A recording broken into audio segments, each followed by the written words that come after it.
I never thought a simple neighborhood dispute would turn into the battle of a lifetime, but here I was, standing on my porch, staring at the ridiculous construction site that had replaced my peaceful street.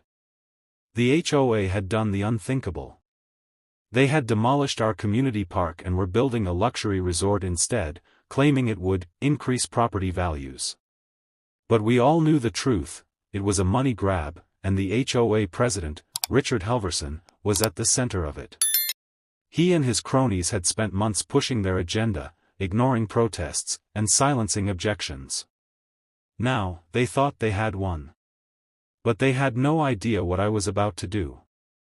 The first sign of trouble came when the bulldozers rolled in at dawn, tearing through the trees and playground like they were nothing.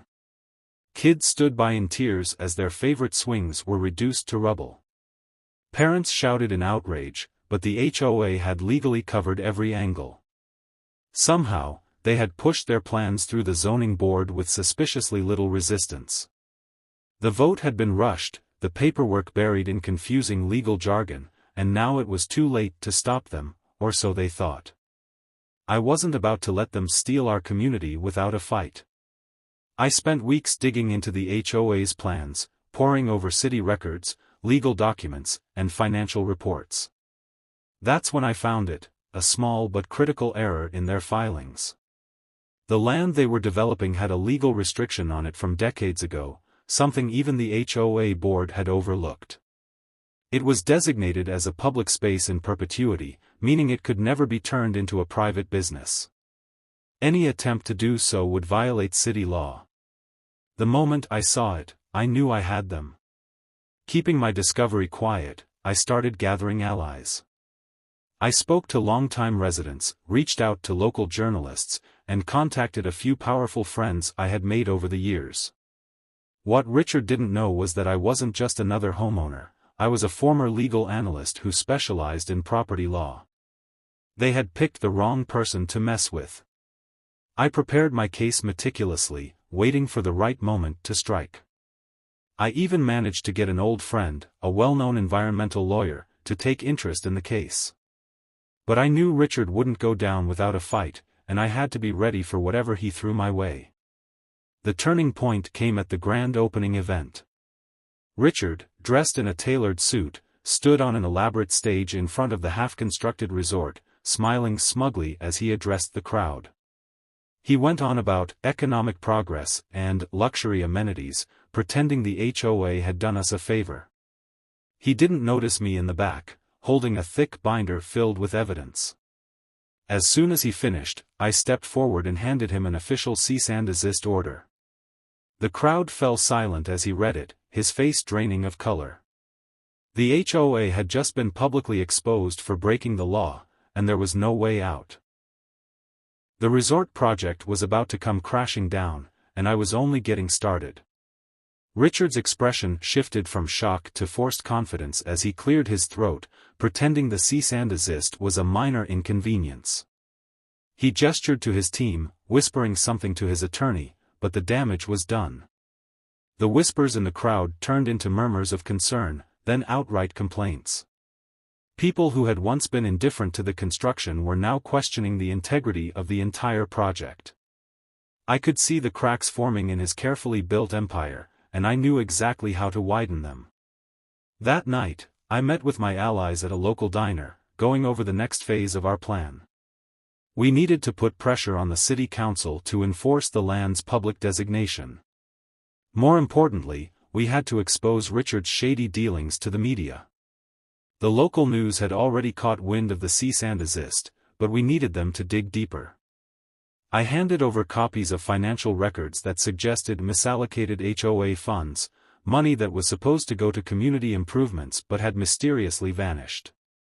It was enough to warrant an investigation, and if we played our cards right, Richard wouldn't just lose his resort, he'd lose everything. The first major blow came when a journalist published an exposé on the HOA's mismanagement, highlighting Richard's history of backdoor deals and conflicts of interest. Residents who had previously stayed quiet began coming forward with their own horror stories: unfair fines, forced renovations, and intimidation tactics. The HOA's reputation was crumbling faster than the park they had destroyed, and Richard was struggling to maintain control. I knew he would retaliate, and sure enough, the next morning, I woke up to an official HOA notice pinned to my front door. It was a fine, for violating community decorum by publicly embarrassing the board. I laughed, tossing the notice into my growing pile of HOA nonsense. Richard was desperate, but he had no idea just how much worse things were about to get for him. Because while he was busy trying to silence me, I had just received an interesting email from a whistleblower, an ex-contractor who had worked on the resort project. And what he had to say would blow this case wide open.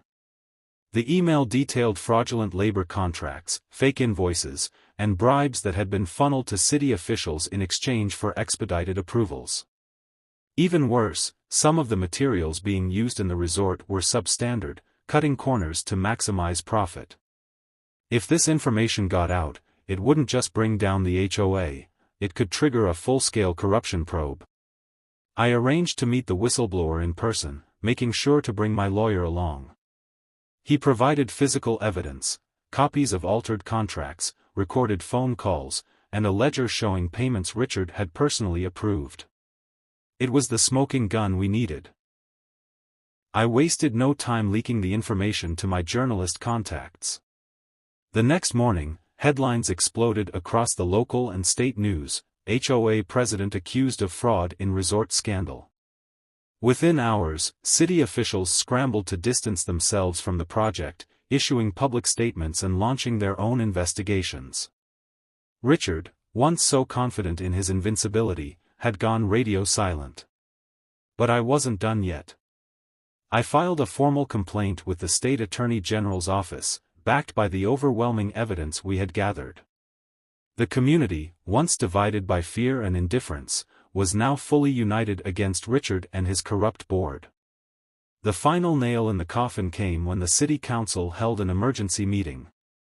The once compliant officials, now fearing for their own reputations, voted unanimously to revoke the resort's permits and launch a full audit into the HOA's finances.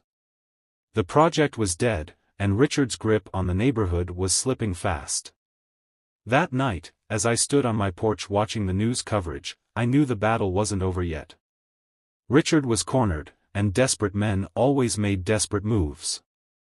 I had won this round, but I had to be ready for whatever came next. Days later, Richard resigned in disgrace, and an emergency election was held. The new board overturned every corrupt policy he had put in place, restoring order and fairness. The community park was rebuilt, better than before, and the HOA, once feared, became a force for good. The neighborhood thrived, and I finally felt at peace. As for Richard, he vanished from public life, his name forever tied to the scandal he had created. The HOA thought they had won, but in the end, I had outsmarted them. And I would do it again if I had to.